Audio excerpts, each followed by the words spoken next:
The international summit hall in Geneva was heavy with tension.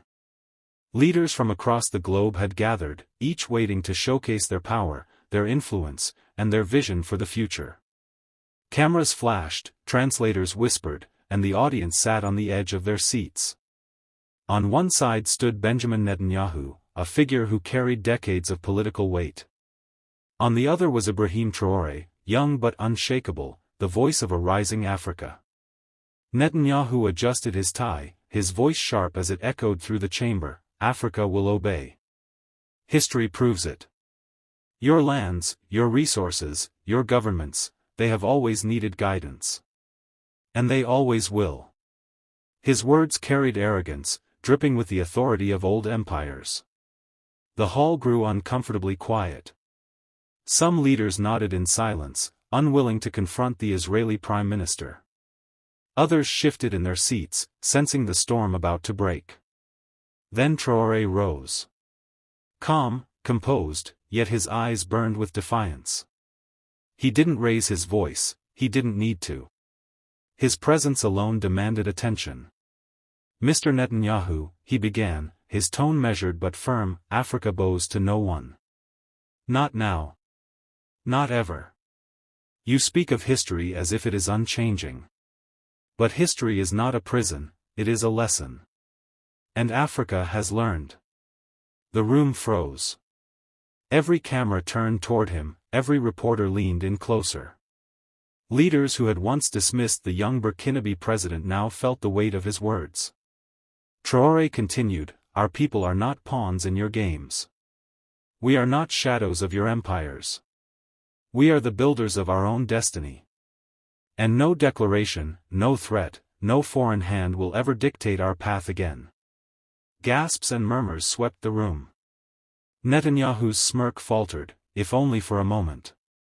The duel of words had begun, but this was more than rhetoric, it was the clash of old power and new independence. Netanyahu leaned forward, his hand gripping the podium as if it were a weapon. "Strong words," he said with a half-smile, his tone dripping with sarcasm.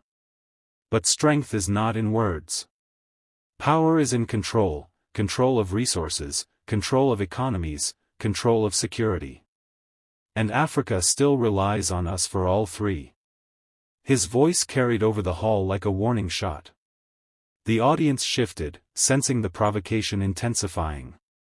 Some Western leaders quietly applauded Netanyahu's stance, while others avoided eye contact, unwilling to take sides. Cameras zoomed in on Traoré, waiting for the young leader's response. Traoré did not flinch. He placed both hands on the podium and let silence hang for a moment, commanding the room. "Mr. Netanyahu," he said, "your words reveal the truth, not about Africa, but about the fear of those who still believe they own the world. You speak of control because you have lost it. You speak of dependence because you cannot imagine independence. But we, Africa, are already living it." The audience erupted into murmurs again. A few African leaders nodded in agreement, their faces lit with pride. Reporters scribbled furiously, realizing this confrontation was no ordinary exchange, it was history in the making. Traoré leaned closer to the microphone. "You say we rely on you. But let me remind you, our lands fed empires, our resources built your industries, and our sacrifices sustained your wars. If Africa were weak, you would not fear us. But you do fear us, because the era of obedience is over." Netanyahu's smirk hardened into a glare. The tension between the two men was no longer just political, it was personal. The hall had become a battleground, not of armies, but of words sharper than steel. The moderator of the summit attempted to intervene, his voice shaky, "Gentlemen, perhaps we can return to constructive dialogue," but his words were drowned by the sheer force of the moment. No one was leaving their seat. Every eye in the hall remained fixed on Netanyahu and Traoré. Netanyahu straightened his shoulders, speaking louder now, as if to reclaim dominance. "Africa's leaders talk of independence, yet still knock on Western doors for aid, for investment, for weapons. You cannot shout freedom while holding out your hand. That is not sovereignty, it is dependency dressed as pride. His words cut through the air, and his supporters in the crowd offered a thin applause. But Traoré was unmoved. He allowed the applause to fade into silence before responding. Dependency, he repeated, his voice steady. Africa is not begging. Africa is rebuilding. The problem is not our hands, it is the chains placed in them. Chains of unfair trade, chains of exploitation, chains forged by those who now lecture us about sovereignty. The room stirred. For the first time, even leaders from outside Africa began to nod. Traoré's words carried not just defiance, but undeniable truth. He pressed forward, "We are not knocking on your doors, we are closing them. We are not asking for your weapons, we are defending ourselves with dignity. And we are not pleading for your aid, we are demanding respect." A wave of applause broke out, this time louder, more genuine. Netanyahu's jaw clenched. What was supposed to be a display of dominance was turning into a spectacle of humiliation. Reporters rushed to capture the shift. Traoré challenges Netanyahu, their notes read. But to those present, it was more than a challenge, it was a declaration of a new balance of power. Netanyahu's expression hardened. He could feel the tide of the room shifting against him, and that was intolerable. Leaning into the microphone, he fired back, "You speak of chains, Mr. Traoré, but who forged them? Was it not African leaders who traded their own people, who squandered resources, who still line their pockets while their citizens starve? Don't preach purity when corruption runs through your own governments." The jab hit like a stone, and some delegates murmured in agreement.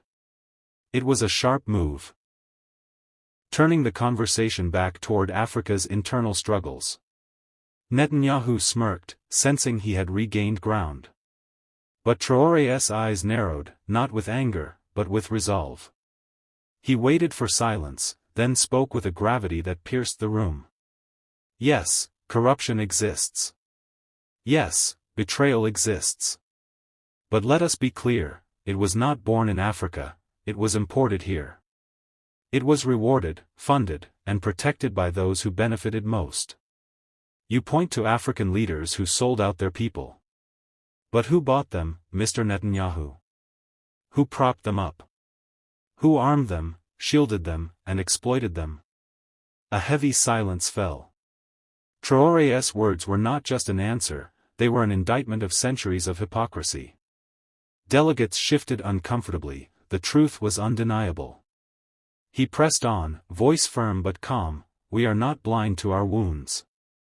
But unlike those who inflicted them, we are healing. Unlike those who profited from them, we are rising.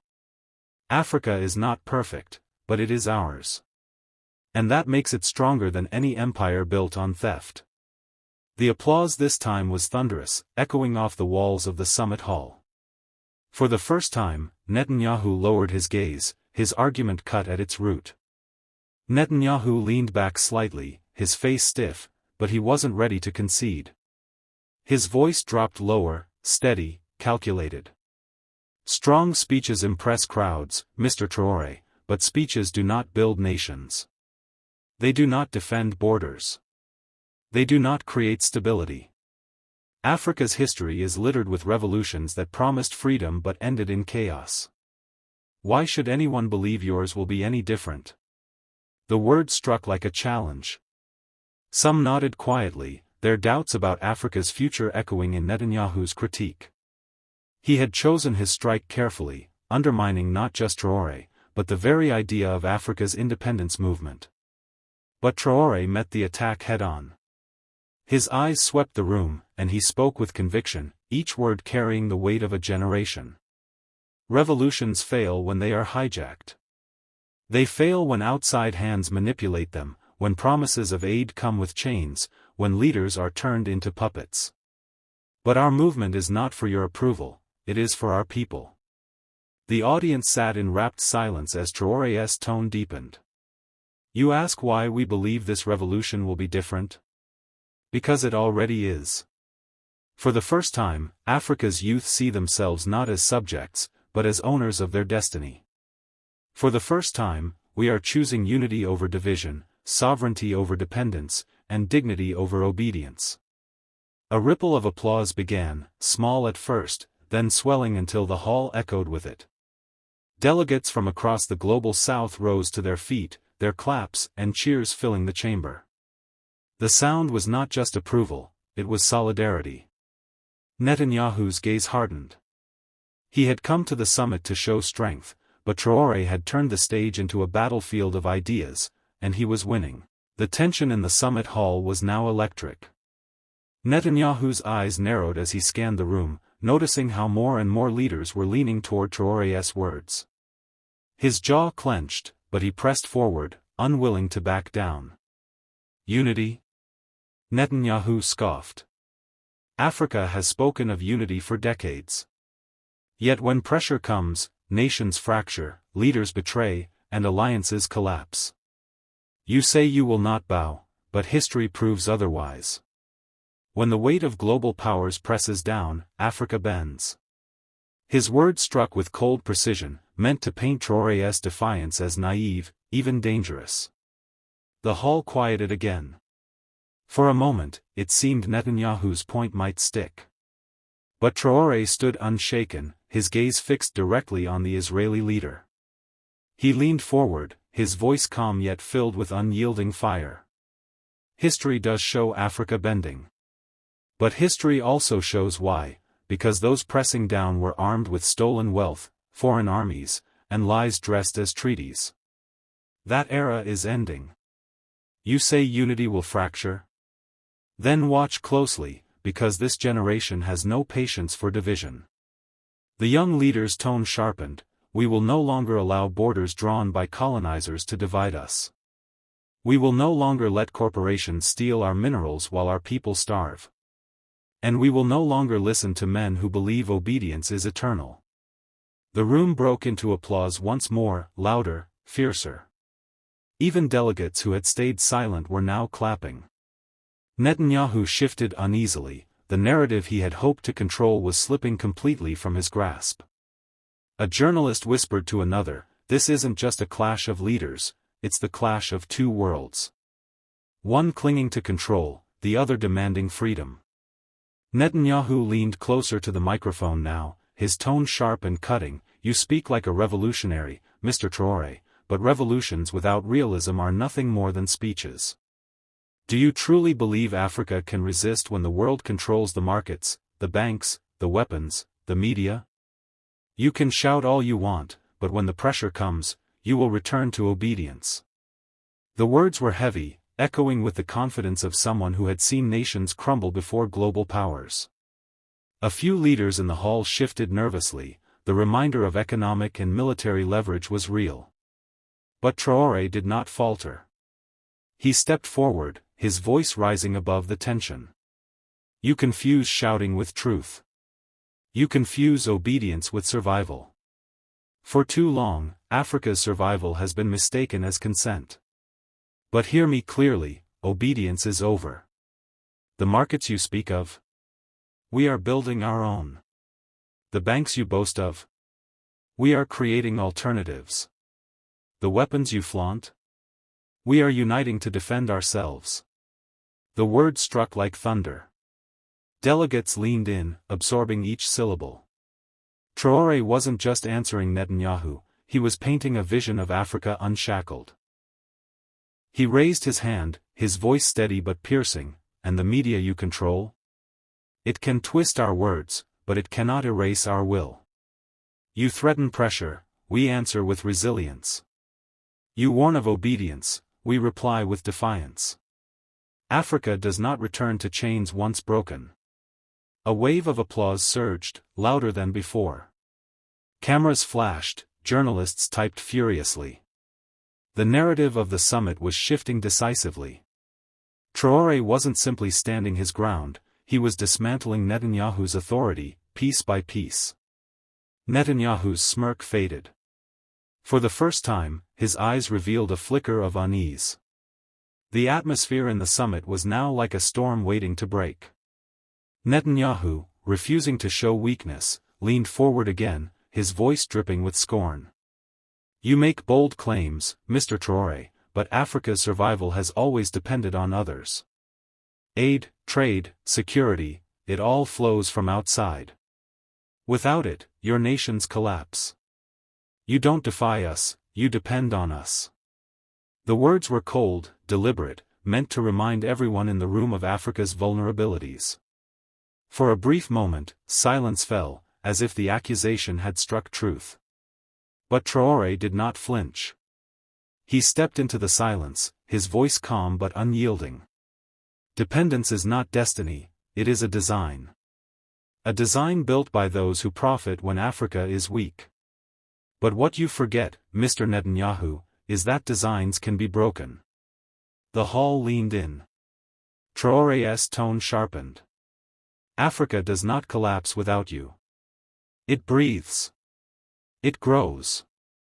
It rebuilds. What collapses is the illusion that we are yours to command. You say aid flows from outside? Then hear this, for every ounce of aid you boast about, 10 ounces of our resources are stolen.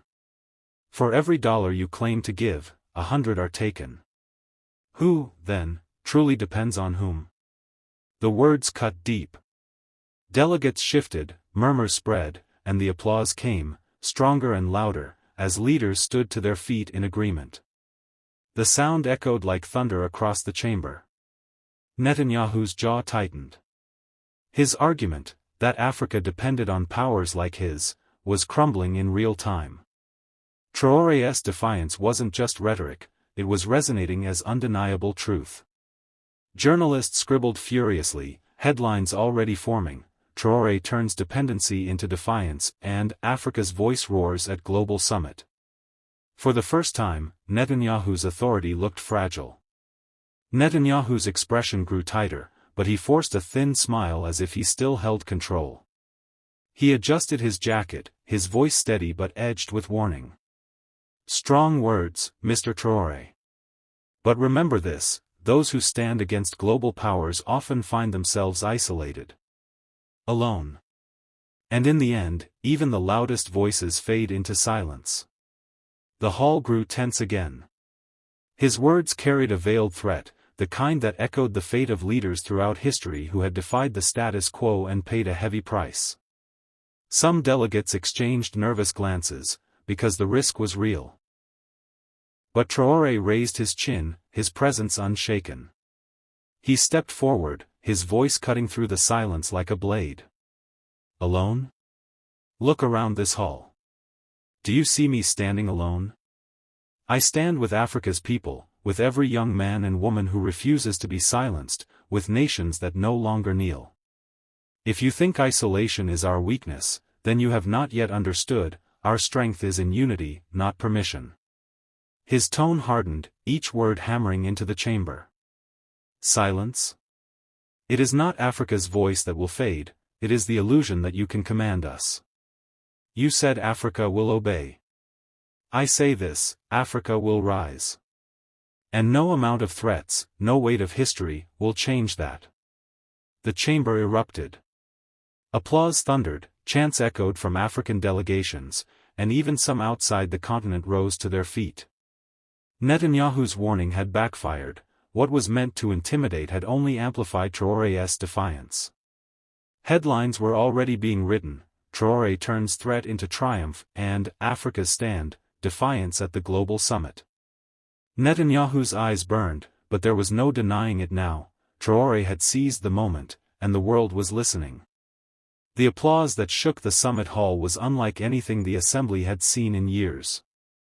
Delegates from across Africa rose to their feet, some chanting Traoré's name, others lifting their national flags in defiance. The energy was unstoppable, what began as a single confrontation had transformed into a declaration for the whole continent. Netanyahu stood rigid, his fists clenched at his sides. He tried to speak again, but the sound of the hall drowned him out. Cameras zoomed in on his uneasy expression, while Traoré stood tall, his face calm, his voice cutting through the noise with finality. For centuries, Traoré said, his voice firm, leaders like you have believed that Africa's destiny was yours to command. You saw obedience where there was survival. You mistook silence for acceptance. That era is over. The hall went silent again, hanging on his words. You said Africa will obey. I stand here to tell you, Africa will not obey. Africa will not kneel. Africa will rise. And every attempt to chain us again will fail, because we have learned the greatest truth: freedom is not granted by others, it is claimed by ourselves. The chamber erupted once more, louder than ever. Delegates stood, clapped, and cheered. Cameras captured Netanyahu's frozen expression, his authority diminished before the entire world.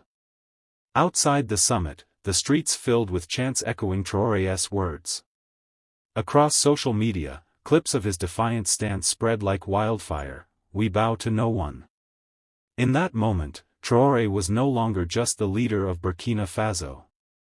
He had become the voice of a continent, and his message was unshakable: Africa would no longer be commanded, no longer be diminished, no longer be silent. Today, we witnessed more than a debate. We witnessed history. Netanyahu declared that Africa must obey, but Traoré reminded the world of a greater truth, that Africa bows to no one. His words echoed through the walls of the summit, but more importantly, they echoed through the hearts of millions watching around the world. This moment was not just about one leader challenging another, it was about a continent declaring its freedom, its pride, and its unshakable resolve. And as the applause roared, one truth became undeniable: the age of obedience has ended, and the era of African strength has begun. The message is clear, powerful, and unforgettable: Africa will rise, and it will rise on its own terms. Asterisk.